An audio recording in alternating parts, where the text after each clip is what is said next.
Assalamualaikum warahmatullahi wabarakatuh. Waalaikumsalam. Alhamdulillah wassalatu wassalamu ala Rasulillah wa ala alihi wa sahbihi wa man wala. Wala haula wala quwwata illa billah. Allahumma 'allimna ma yanfa'una wanfa'na bima 'allamtana wa zidna 'ilman. Allahumma rahmataka narju wa la takilna ila anfusina tarfata 'ain. Allahumma la sahla illa ma ja'altahu sahla wa anta taj'alul hazna idza syi'ta sahla. Alhamdulillah, kembali kita bersua di taman surga, salah satu taman di antara taman surga yang ada di dunia. Sebagaimana Nabi Shallallahu Alaihi Wasallam bersabda dalam hadis riwayat Tirmidzi, "Idza marartum bi riyadil jannati farta'u." Jika kalian melewati salah satu taman di antara taman-taman surga, maka mampirlah.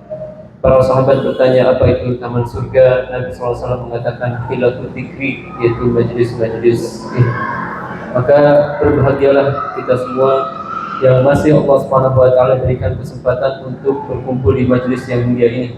Majlis yang kita harapkan keberkahannya, majlis yang kita harapkan ketika kita bangkit dari majlis ini didoakan oleh para malaikat, "Qumu maghfuran lakum qad buddilat sayyi'atikum hasanat." Berdirilah kalian dalam kondisi dosa-dosa kalian telah diampuni. Sungguh kesalahan kalian yang seharusnya memberatkan timbangan kesalahan itu dijadikan Allah untuk memberatkan timbangan kebaikan. Inilah diantara berkahnya majelis ilmu. Belum lagi kasih sayang Allah Subhanahu wa taala, naungan para malaikat, ketenangan hati, dan Allah Subhanahu wa taala akan menyebutkan nama-nama orang yang hadir di majelis ilmu kepada malaikat yang mulia di sisinya sana. Adapun tema kita kajian kali ini sebagaimana yang tadi telah disebutkan oleh MC kita yang awet muda. Gendut. Ya, itu maksiat atau ahli maksiat, apakah fit masuk neraka? Ini dalam bentuk pertanyaan, bukan pernyataan. Karena memang banyak orang yang mereka terlalu asyik dalam kehidupan dunia, akhirnya dia tidak sadar sejatinya perjalanannya itu sangat membahayakan diri ketika dia terus berada dalam maksiat. Di sisi yang lain, di sisi ekstrim kiri yang lain, bahwa ada orang yang karena dia telah melakukan kesalahan yang besar, akhirnya dia berputus asa dari rahmat Allah Subhanahu wa taala. Lantas bagaimanakah hendaknya kita bersikap? Bagaimana kita berkeyakinan akan hal ini? Dan pada kesempatan kajian kali ini kita akan bahas satu hadis yang diriwayatkan Imam Bukhari dan Muslim, bahwasanya Nabi Shallallahu Alaihi Wasallam disebutkan oleh Abu Abdurrahman Abdullah bin Mas'ud radhiyallahu anhu, haddatsana Rasulullah sallallahu alaihi wasallam wa huwa shadiqul masduq, telah meriwayatkan hadis atau telah menyampaikan hadis kepada kami Rasulullah sallallahu alaihi wasallam, dan dia adalah orang yang jujur lagi dipercaya.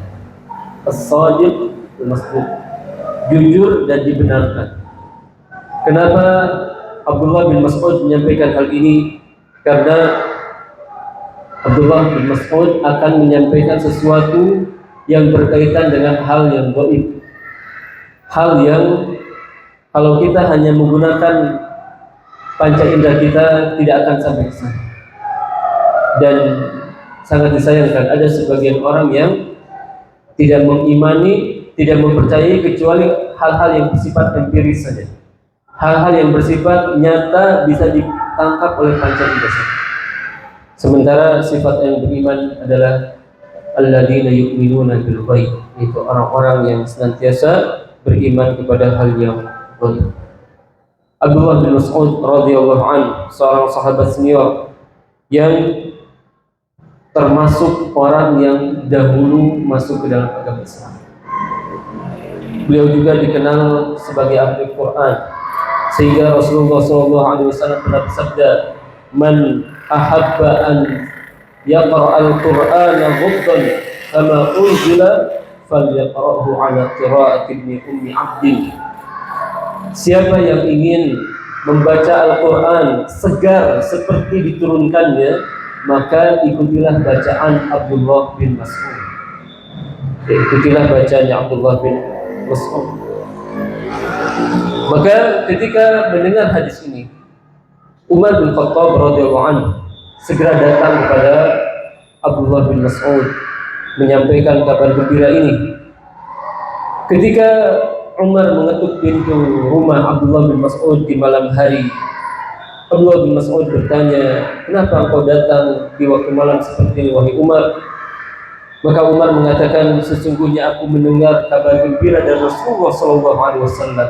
Kemudian dia menyampaikan hadis yang tadi, "Man ahabba an yaqra al-Qur'an ghaddan kama unzil falyaqrahu ala qira'ati ibni ummi abdi."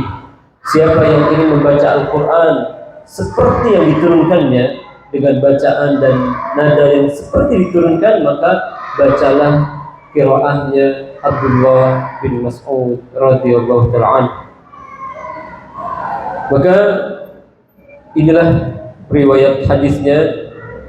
Beliau seorang yang hijrah dari kota Madinah, dari Mekah, kemudian hijrah ke Habasyah, kemudian hijrah ke kota Madinah, dan meninggal di tahun 32 Hijriah. Kemudian beliau sebagaimana tadi telah disampaikan, haddatsana Rasulullah sallallahu alaihi wasallam wa huwa shadiqul masduq. Rasulullah meriwayatkan kepada kami hadis, padahal beliau adalah zat yang jujur lagi dipercaya.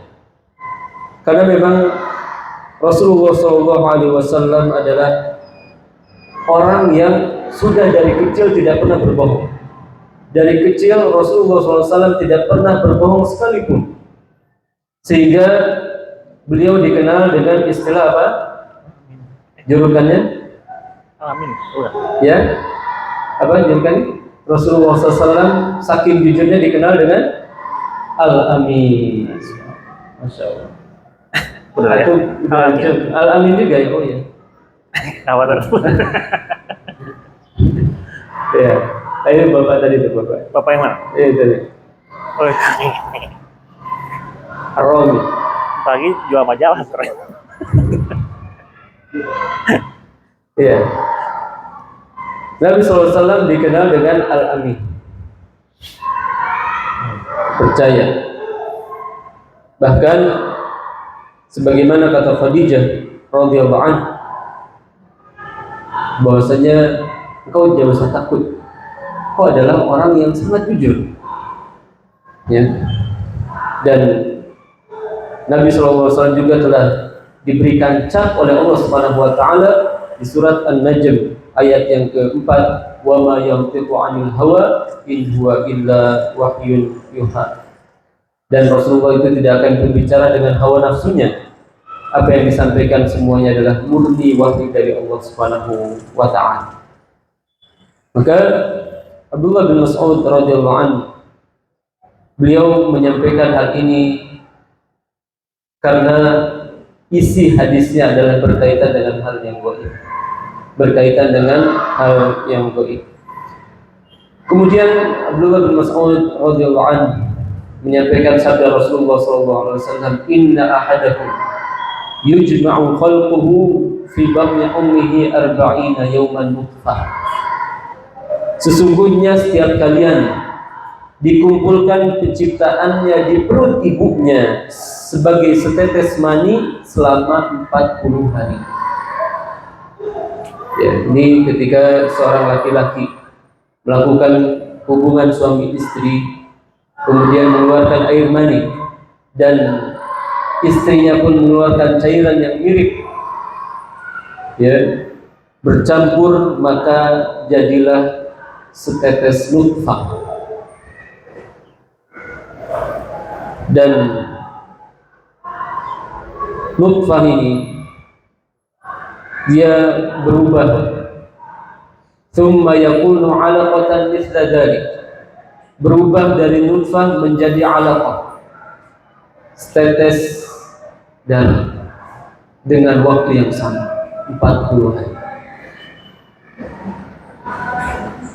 Thumma yakunu mudghatan mithla dhalik, kemudian darah ini menggumpal dan membeku.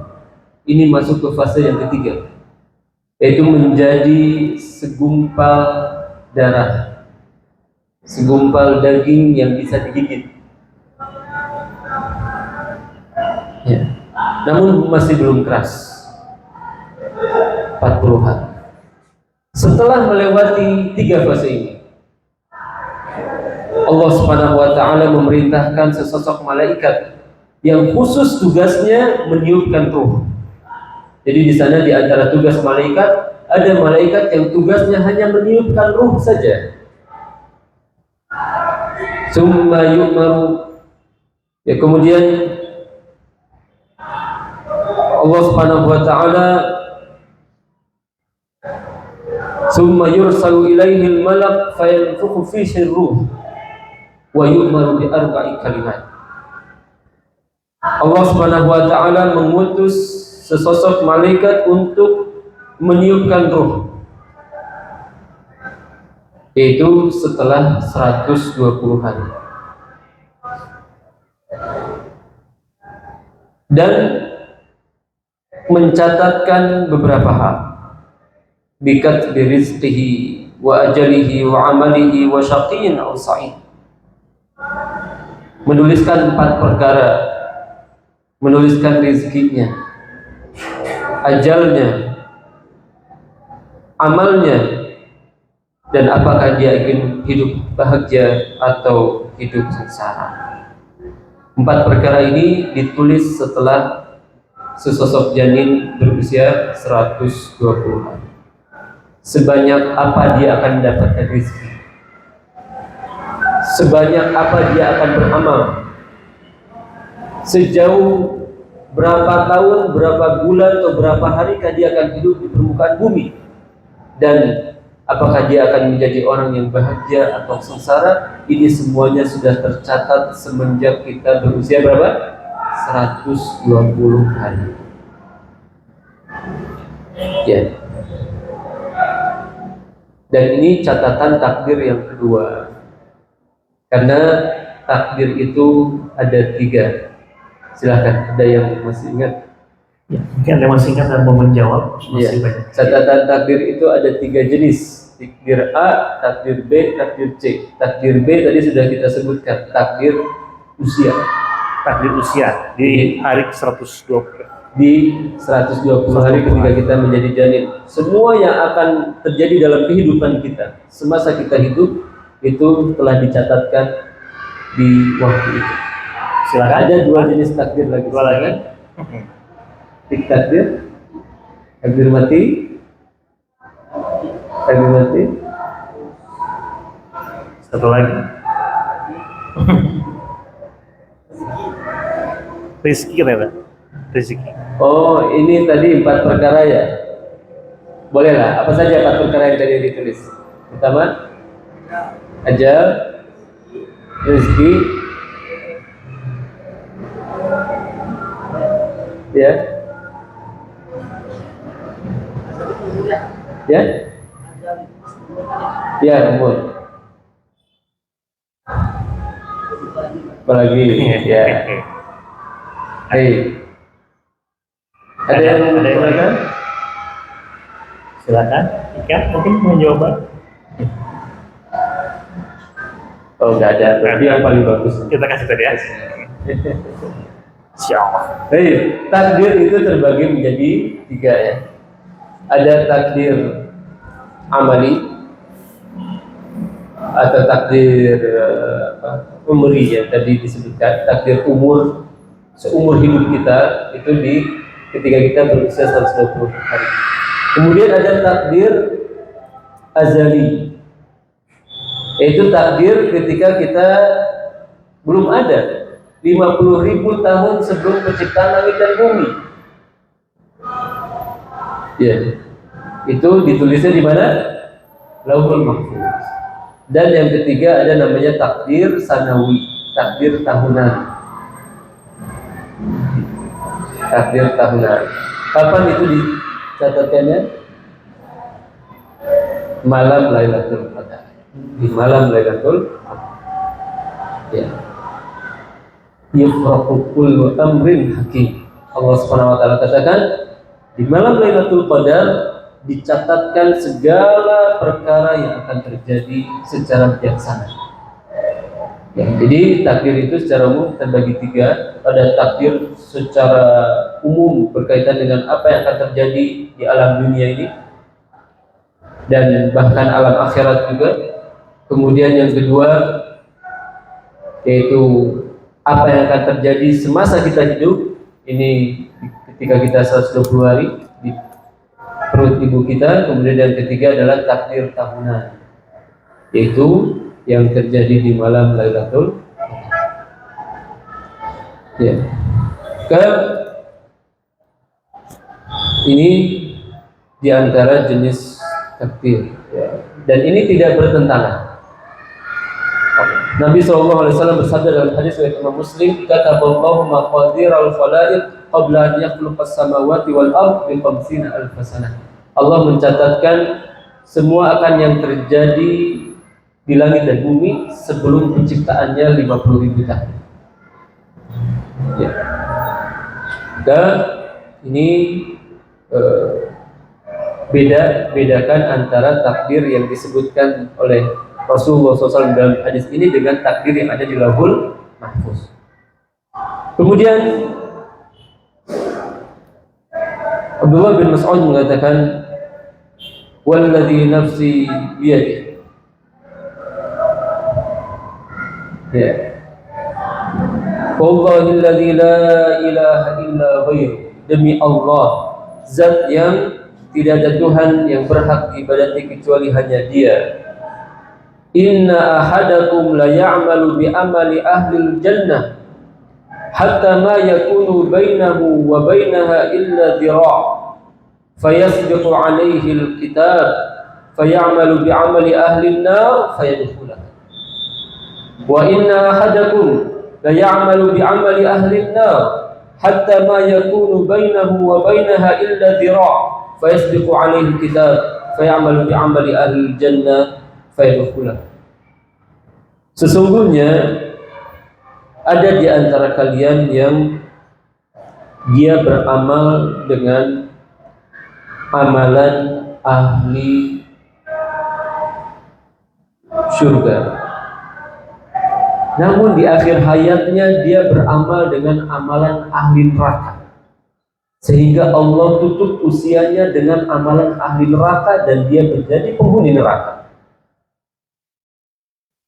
Di sisi lain ada orang yang seumur hidupnya kebanyakan usianya dipakai untuk amalan ahli neraka, namun di akhir hayatnya dia beramal dengan amalan ahli surga dan dia pun masuk ke dalam surga. Ya.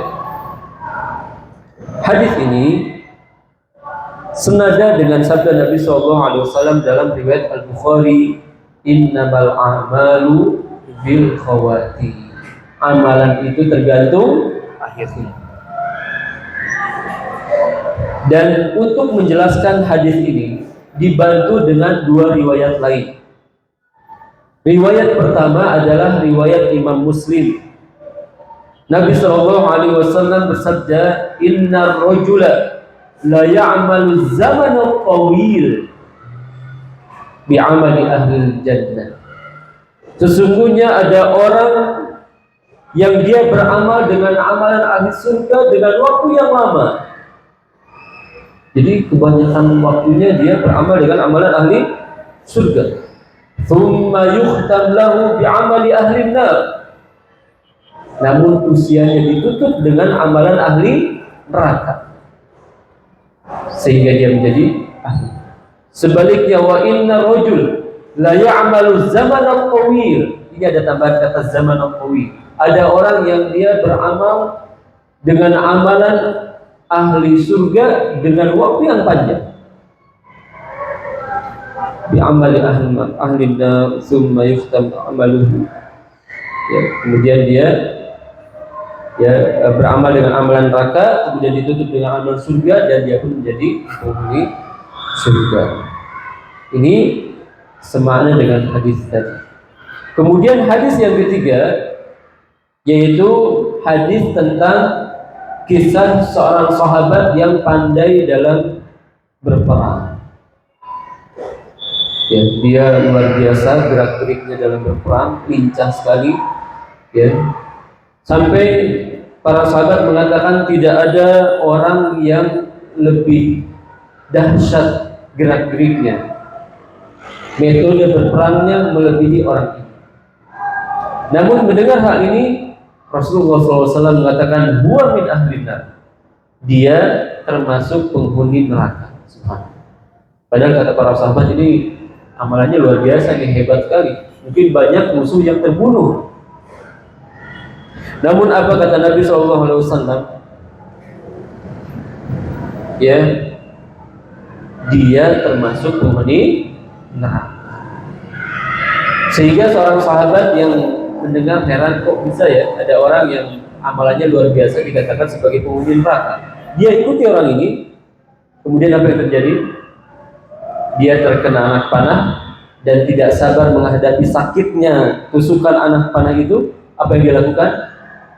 Dia bunuh diri. Kemudian orang ini datang kepada Rasulullah SAW dan mengatakan, saudara Rasulullah SAW, engkau sungguh benar wahai Rasulullah SAW. Setelah itu Nabi SAW mengatakan, innar rajula la ya'malu amala ahlil jannah fima yabdu linnas. Ini sesungguhnya ada orang yang beramal dengan amalan ahli surga yang nampak di mata manusia saja. Wa huwa min ahlin nar, padahal dia itu sejatinya akan menjadi penghuni neraka. Sebaliknya ada orang yang beramal dengan amalan ahli neraka fima yabdu linnas, di hadapan manusia. Jadi orang-orang tahunya ini calon penghuni neraka nih. Ya, sehari-harinya judi, sehari-harinya cekek botol, ya, sehari-harinya main perempuan. Ini pasti jadi penghuni neraka kata mereka. Fima yabdu linnas, padahal sejatinya dia punya kebaikan-kebaikan yang manusia tidak tahu akan kebaikan tersebut. Ya, bisa jadi setiap dia melakukan keburukan dia senantiasa menyesal. Ya, an-nadmu taubat, kata Nabi SAW, bahwa penyesalan itu taubat, dan taubat ini ada pahalanya. Maka usahakan kalau kita berbuat salah senantiasa menyesal. Bisa jadi sebab penyesalan kita mendapatkan husnul khotimah. Ya, jadi pastikan kalau kita terjerumus dalam maksiat menyesal, jangan berbangga. Ya, itu tahu nggak? Itu semua cewek yang di RT itu mantan saya. Oh, bangga dia. Subhanallah. Itu tahu bunga desa yang ada di sana itu mantan saya. Itu bangga dia. Ya, kan? Fima yabdu linnas. Ini kata kuncinya. Kenapa ada orang yang dia beramal dengan amalan ahli surga tapi kok masuk neraka? Karena itu yang nampaknya saja. Sejatinya dia ada keburukan yang tersembunyi. Ini bahayanya keburukan. Maka manusia secara umum bisa kita bagi menjadi 4. Yang pertama, dia soleh dari kecil, ya, kemudian masuk surga, dan ini umum. Ya, dari kecil dia soleh, jaga sholat, ya, tidak melakukan perzinaan, tidak meminum khamr, tidak mencuri, jauh dari dosa-dosa besar. Kemudian dia mendapatkan husnul khotimah, masuk surga, ini umum. Ini yang pertama. Kemudian yang kedua, dan ini umum juga, ada orang yang dari kecil maksiat. Ya, dari kecil dia sudah hidup dalam lingkungan yang sangat buruk. Ya, sampai kata ibunya, hei dasar anak setan. Ini kata ibunya sendiri. Berarti ini lingkungan buruk. Ya, ibunya saja bilang ke anaknya anak setan. Ya, dia tumbuh kembang dalam maksiat, pendidikan yang buruk, kemudian mendapatkan sul khotimah, masuk neraka. Ini juga umum. Kebanyakan manusia seperti ini. Ya, siapa yang terbiasa melakukan keburukan, dia akan meninggal di atas keburukan. Siapa yang terbiasa melakukan kebaikan, dia akan meninggal di atas kebaikan. Namun ada dua kondisi yang itu jarang kata para ulama. Sebagaimana yang disebutkan dalam hadis ini. Yaitu yang ketiga, ada orang yang dia seumur hidupnya kebanyakan diisi oleh maksiat. Tapi di akhir hayatnya dia beramal dengan amalan soleh dan masuk ke dalam surga Allah SWT. Oleh karenanya kita meminta kepada Allah agar Allah menjadikan hidup kita ini semanis madu. Ya. Apa kata Nabi SAW yang dimaksud dengan hidup semanis madu? An yuwaffiqakallah qabla al-maut. Allah memberikan taufik kepadamu sebelum wafat. Ini indah sekali hidupnya. Bisa jadi orang seumur hidupnya melakukan maksiat, di akhir hayatnya taat, masuk surga. Contohnya siapa? Seorang yang bernama Usairim. Ya, Usairim yang dia seumur hidupnya di atas kekufuran. Namun setelah dia bersyahadat, tidak lama kemudian masuk ke medan jihad, wafat di medan jihad, belum sempat sholat. Kemudian kata Nabi SAW, sesungguhnya dia termasuk orang yang amila qalilan wa ujira katsiran. Amalnya sedikit tapi pahalanya besar. Ini namanya siapa tadi? Usairim. Ini nama bagus juga nih. Ya, kalau ada yang istrinya lagi ngisi nih, bisa Usairim. Ya, cuman jarang ya. Dihyah misalkan, jarang kan nama anak Dihyah. Padahal Dihyah itu seorang manusia, seorang sahabat yang Jibril alaihissalam kalau jadi manusia itu sering menjadi sosok Dihyah. Karena Dihyah itu seorang yang sangat tampan. Ya, tapi ini di masyarakat kita jarang orang yang menggunakan nama Dihyah. Ya, demikian juga Usairim. Nah, ini Usairim ini termasuk orang yang langka juga ini. Ya, seumur hidupnya kufur, akhir hayatnya langsung menjadi penghuni surga. Ya, sebaliknya kondisi yang keempat yaitu orang yang seumur hidupnya maksiat, tapi di akhir hayatnya dia berbuat taat. Nah, ini yang ketiga ya. Yang keempat berarti apa?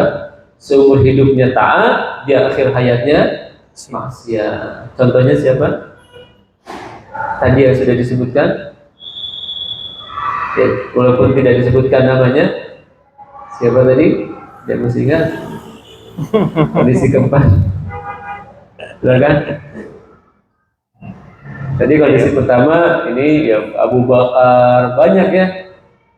Atau ya mungkin Ali lah, Ali bin Abi Thalib, banyak para sahabat yang memang dari kebiasaan hidupnya itu baik, akhirnya menjadi ahli surga.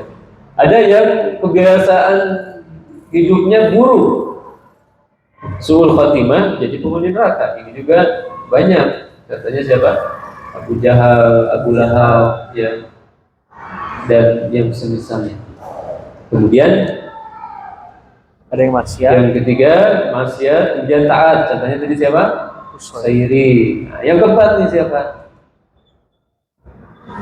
Walaupun tidak disebutkan namanya tadi, siapa? Yang dia taat, ujungnya maksiat. Orang yang dikatakan oleh Nabi SAW, huwa min ahlin nar. Siapa tadi? Seorang sahabat yang pandai dalam berperang. Ya, ini salah satu contoh. Taat terus, kelihatan sama manusianya taat, tapi ujungnya su'ul khatimah. Dan ini kata Imam Nawawi kondisinya jarang. Ya, maka hadis ini sedang bercerita tentang hal yang jarang. Jadi kita jangan sampai tertipu ya. Enak ya, maksiat aja terus, nanti ujung-ujungnya surga juga. Ini Nabi sedang berbicara tentang hal yang jarang. Dan Allah Subhanahu wa taala berfirman di surat Al-Kahfi ayat yang ke-30, Innal ladzina amanu wa 'amilus shalihat inna la nudhi'u ajra man ahsana 'amalan. Sesungguhnya orang-orang yang beriman dan beramal soleh, Allah tidak akan menyia-nyiakan amalan mereka. Jadi kalau kita sudah berusaha untuk taat, ikhlas karena Allah, tulus mengikuti petunjuk Rasulullah dalam amal soleh itu, yakinlah Allah akan menutup usia kita dengan husnul khatimah. Kalau memang 24 jam kita itu seperti itu. Ya, ada pun kesalahan-kesalahan sedikit-sedikit gitu ya, itu wajar manusia. Ya, husnudzanlah kepada Allah. Tapi ya, kalau seandainya orang memang ketika beramal soleh ria, ya haji, umroh, sedekah, sholatnya itu untuk dicap sebagai orang yang baik misalkan, ya, ingin mendapatkan pengakuan manusia, maka yang seperti ini termasuk yang terancam poin yang ketiga tadi, fima yabdu linnas, di hadapan manusia dia baik padahal sejatinya tidak baik. Ya, maka hadis ini mengajarkan kepada kita bahwa hendaknya kita jangan sampai berputus asa dalam Allah SWT. Ya, lihat ada orang-orang yang seumur hidupnya berbuat keburukan, tapi Allah tutup dengan kebaikan. Di sisi lain, hadis ini mengajarkan kepada kita jangan merasa aman dari azab Allah. Alhamdulillah saya mah sholatnya di masjid, saya baik berkajian, tidak. Karena ada orang-orang yang secara zahirnya dia baik, ternyata di akhir hayatnya dia mendapatkan su'ul khatimah. Ya, ini berkaitan dengan hadis itu. Maka keyakinan Ahlus Sunnah wal Jamaah meyakini bahwa pelaku dosa besar tidak mesti masuk ke dalam neraka, tidak mesti. Pelaku dosa besar ada di bawah kehendak Allah Subhanahu wa ta'ala. Kalau Allah berkehendak, Allah akan mengampuni dia. Kalau Allah berkehendak, Allah akan mengazab dia. Faman syaa'a falyu'min wa man syaa'a falyakfur. Oleh karenanya Allah Subhanahu wa ta'ala katakan, siapa yang mau silakan dia beriman, siapa yang mau silakan dia kufur. Hidup itu pilihan. Ya, mau baik mau tidak. Allah tidak memaksa kita. Namun ketahuilah bahwasanya innallaha la yaghfiru an yushraka bihi wa yaghfiru ma duna dzalika liman yasha. Allah tidak akan mengampuni dosa syirik dan akan mengampuni dosa selain syirik bagi siapa yang dikehendaki. Jadi dosa selain syirik itu masih ada dua kemungkinan, mendapatkan azab atau mendapatkan ampunan Allah Subhanahu wa ta'ala. Ini keyakinan Ahlussunnah wal Jamaah. Berbeda dengan orang-orang Khawarij, ya, orang-orang yang mereka berlebih-lebihan dalam agama, sebagaimana Nabi SAW mengatakan, yamruquna minad din kama yamruqus sahmu minal ramiyah. Orang-orang Khawarij itu keluar dari agama Islam, dari jalan yang benar, sebagaimana anak panah keluar dari musuhnya. Kenapa? Karena mereka berlebih-lebihan dalam beragama. Sementara Allah Subhanahu wa ta'ala firmankan di surat An-Nisa ayat yang ke-171, ya ahlal kitab la taghlu fi dinikum wa la taqulu 'ala Allahi illal haqq. Wahai ahlul kitab, jangan kalian bersikap melampaui batas dalam beragama, dan jangan kalian mengucapkan kecuali ucapan yang benar. Demikian juga ketika para sahabat, ada yang mereka berlebih-lebihan dalam melempar jumroh. Jadi lempar jumrohnya pakai batu-batu besar. Maka kata Nabi SAW, iyyakum wal ghulu fid din, fa inna ma ahlaka man kana qablakum al ghulu fid din. Hati-hati kalian dari berlebih-lebihan dalam agama. Sesungguhnya yang menjadikan orang-orang sebelum kalian binasa itu berlebih-lebihan dalam urusan agama. Jadi lempar jumroh itu ukuran batunya sebesar apa? Kerikil ya, ukurannya Kerikil itu sebesar apa kira-kira? Ya, sebesar rambutan kerikil bukan? Biji tasbih mungkin. Biji tasbih, agak besar lagi sedikit. Ya, walaupun itu namanya kerikil ya. Tapi kalau yang digunakan untuk melempar jumroh itu sebesar sukro kalau bahasa kita. Apa dia sukro itu? Kacang sukro. Iya. Kepanjangannya apa sukro? Sup di jero. Ya? Sup di jero. Sup di jero. Kalau pajero apa kepanjangannya pajero? Pajero? Pajero. Ada bakso pajero. Oh, nggak tahu ya? Pakai jeroan. Oh, pakai jeroan. Jadi apa namanya? Batunya itu sebesar sukro. Sebagian sahabat ada yang melempar dengan batu yang besar sebesar kepalan tangan yang semisalnya. Maka Nabi SAW mengatakan hati-hati kalian dari bersifat bulu berlebih-lebihan. Sesungguhnya yang membinasakan orang-orang sebelum kalian adalah sikap melampaui batas dalam agama. Dan ada di tengah umat kita ini orang-orang yang melampaui batas, namanya Khawarij. Dari zaman dulu sudah ada, walaupun di zaman sekarang namanya tidak Khawarij lagi. Ya, berubah namanya. Ya ISIS, ya kan?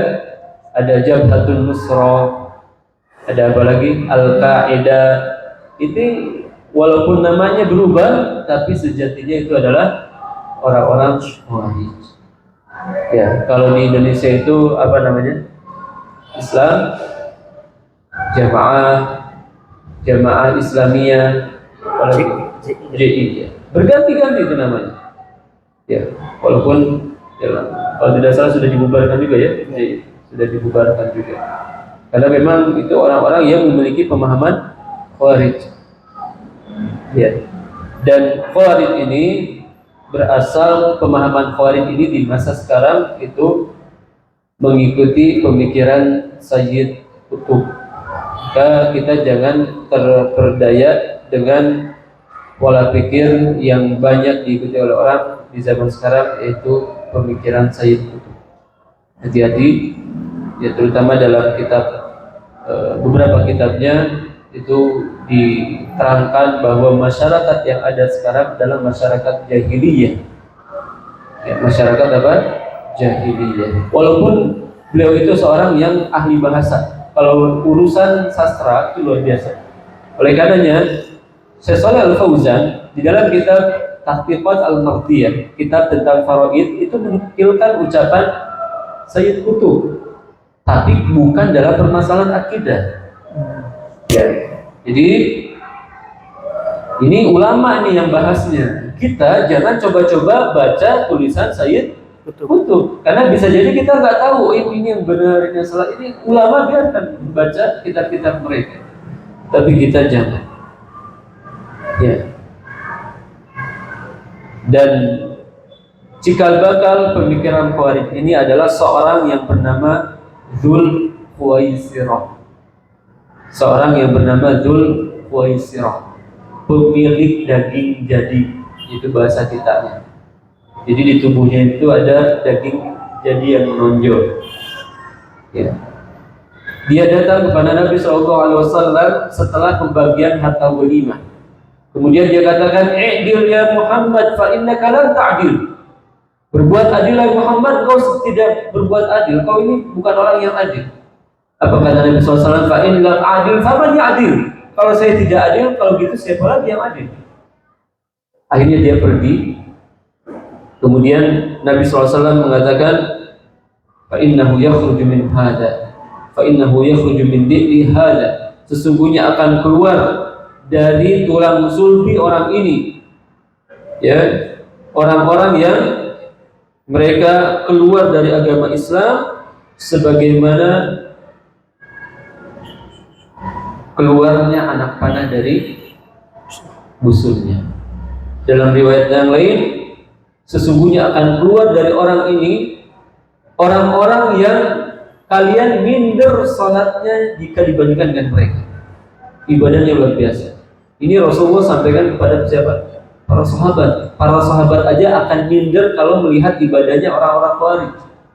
Namun Nabi SAW katakan, fa innahum kilabun nar, sesungguhnya mereka itu anjing-anjingnya neraka. Subhanallah. Maka ya, ini menunjukkan kepada kita bahwa yang terpenting dalam agama kita adalah manhaj beragama, metode beragama, bukan bagaimana hebatnya seorang dalam menghafal, hebatnya seorang dalam menulis, tidak. Karena bisa jadi dia tulisannya bagus, hafalannya kuat, tapi ketika di atas manhaj yang keliru, maka akan masuk ke dalam sabda Nabi SAW, mereka adalah anjing-anjing neraka. Orang-orang Khawarij adalah orang-orang yang hafalan Qur'annya sangat luar biasa kuat. Bahkan ibadahnya itu luar biasa. Kapalannya ada di tangan. Orang biasanya kapalan di kaki, dia kapalan ada di tangan. Saking lamanya sujud kepada Allah, jidat-jidatnya hitam-hitam, wajahnya pucat saking seringnya melaksanakan saum. Ya, tapi apa kata Nabi SAW? Hum kilabun nar, mereka adalah anjing-anjing neraka. Inilah orang-orang Khawarij yang cikal bakal pemikiran ISIS yang ada sekarang, cikal bakal pemikiran Al-Qaeda yang ada sekarang, Jamaah Islamiyah yang ada sekarang. Ya, oleh karenanya hendaknya kita berhati-hati dari pemikiran Khawarij ini. Terlebih lagi ya, sekarang kita hidup di zaman media sosial, pemikiran-pemikiran mereka tersebar di dunia maya, ya, dan ini banyak, ya, video-videonya masih tersebar banyak, ya, dan pondoknya pun masih ada, walaupun sekarang mereka sudah mulai berubah, ya, karena sekarang kan luar biasa, pemerintah kita luar biasa masif, ya. Contohnya tidak jauh 2 hari yang lalu, ya, ada pengumuman di SMA mana? Oh iya tuh. 72 ya? 72 ya? Pokoknya di Jakarta. Itu cikal-cikal orang mereka itu. Ya.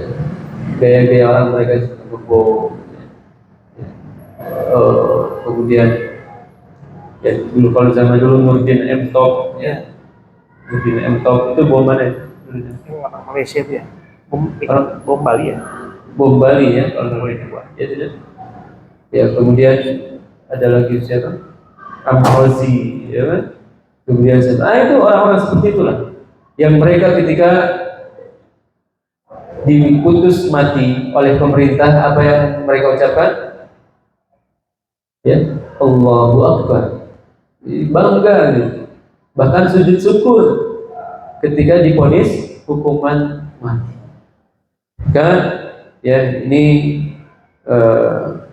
hati-hati kita dari pemikiran seperti itu, karena sejatinya pemikiran seperti itu adalah pemikiran yang sangat jauh dari syariat Islam, pemikiran yang menjadikan orang-orang Islam lari dari Islam itu sendiri, menjadikan orang-orang non-Islam lari dari orang-orang Islam dan agama Islam itu sendiri. Mungkin ini yang bisa kita sampaikan. Baik, Ustaz. Mungkin di sahabat konsultan yang ingin bertanya juga kita masyarakat pada Ustaz. Silakan. Saya dengar gitu ya dari orang yang sudah terjerumus kepada kayak kan di hukum Islam itu orang yang mencuri itu pemokangan ya. Iya. Nah terus bagaimana kalau misalkan di Indonesia? Nah kan di Indonesia kalau misalkan ada yang mencuri itu dipenjara kan ya? Iya.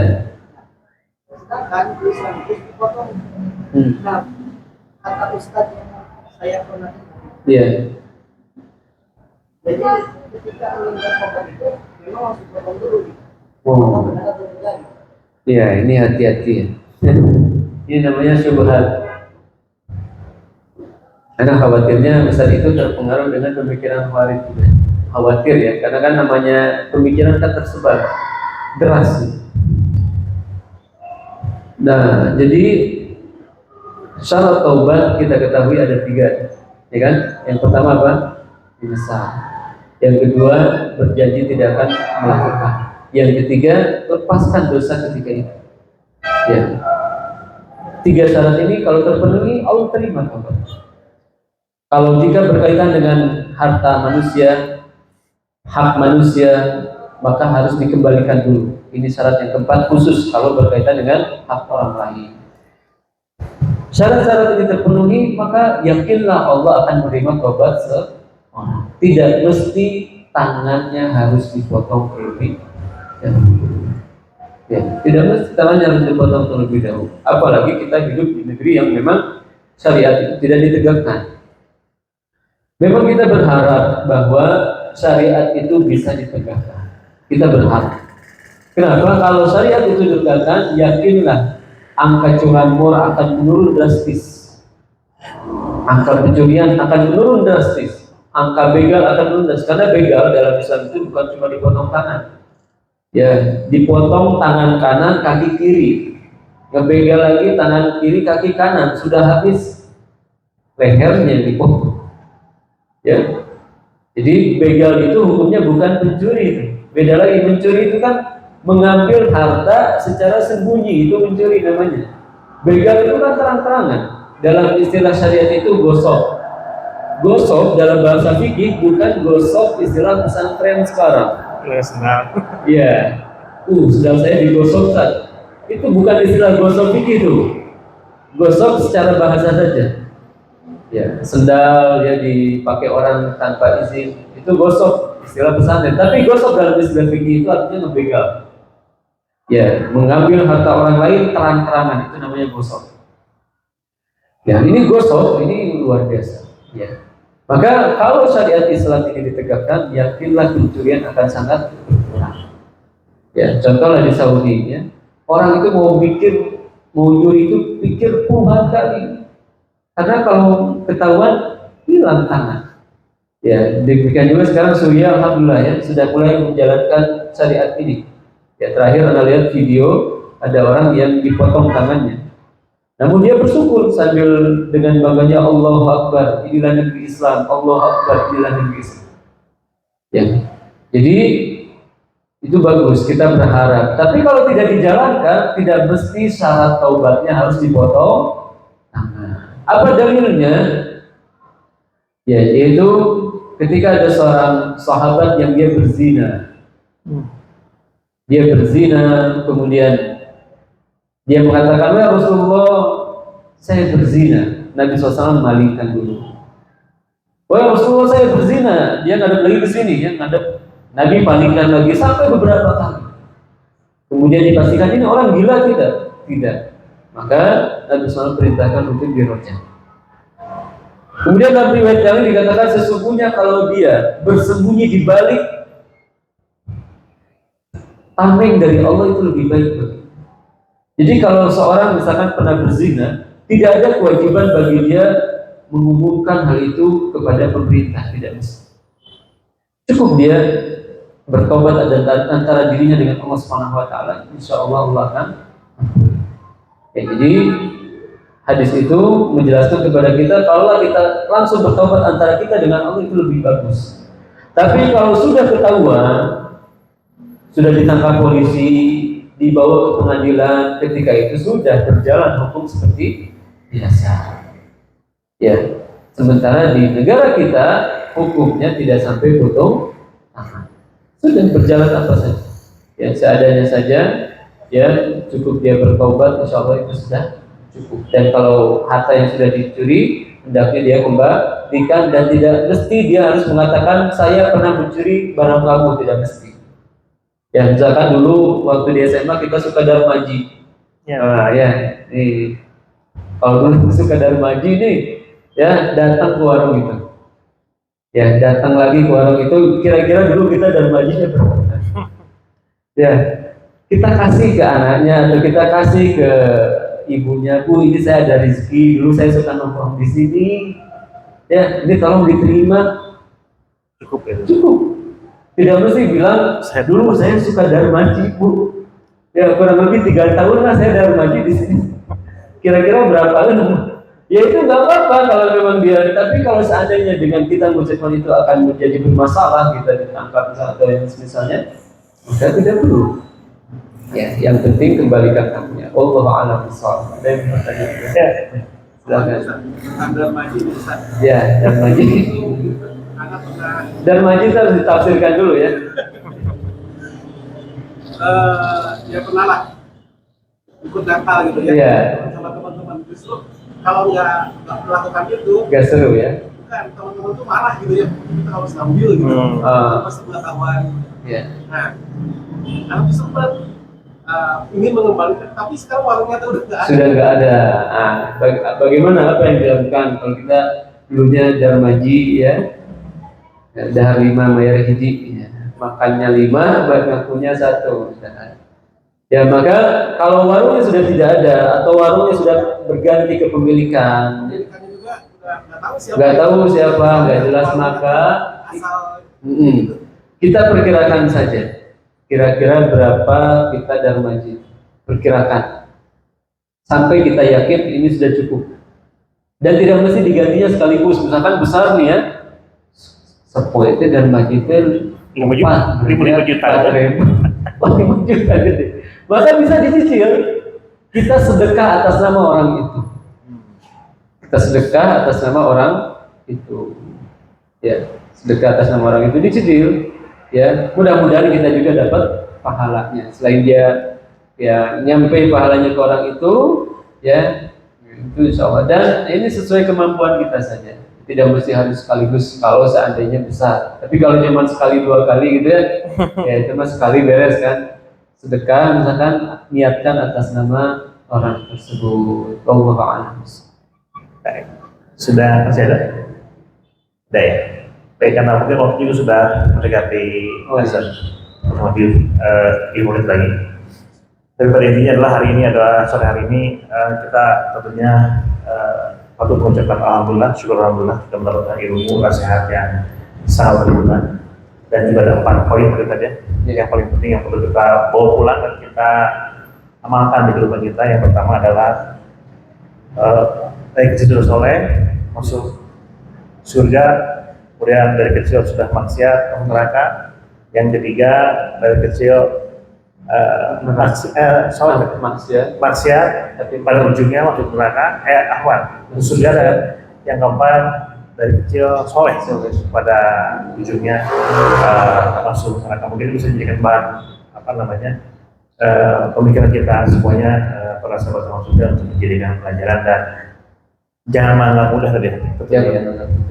Dan ternyata selalu sangka baik. Baik, sahabat surga, mungkin itu yang dapat kita sajikan di kesempatan sore hari ini. Insya Allah kita akan bertemu lagi di kesempatan pekan depan, insya Allah, jika tidak ada halangan, dan semoga Allah izinkan juga Allah mudahkan segala urusan kita semuanya di kajian Taman Surga selanjutnya. Terus ada terus sebelum kita masuk terus. Ya.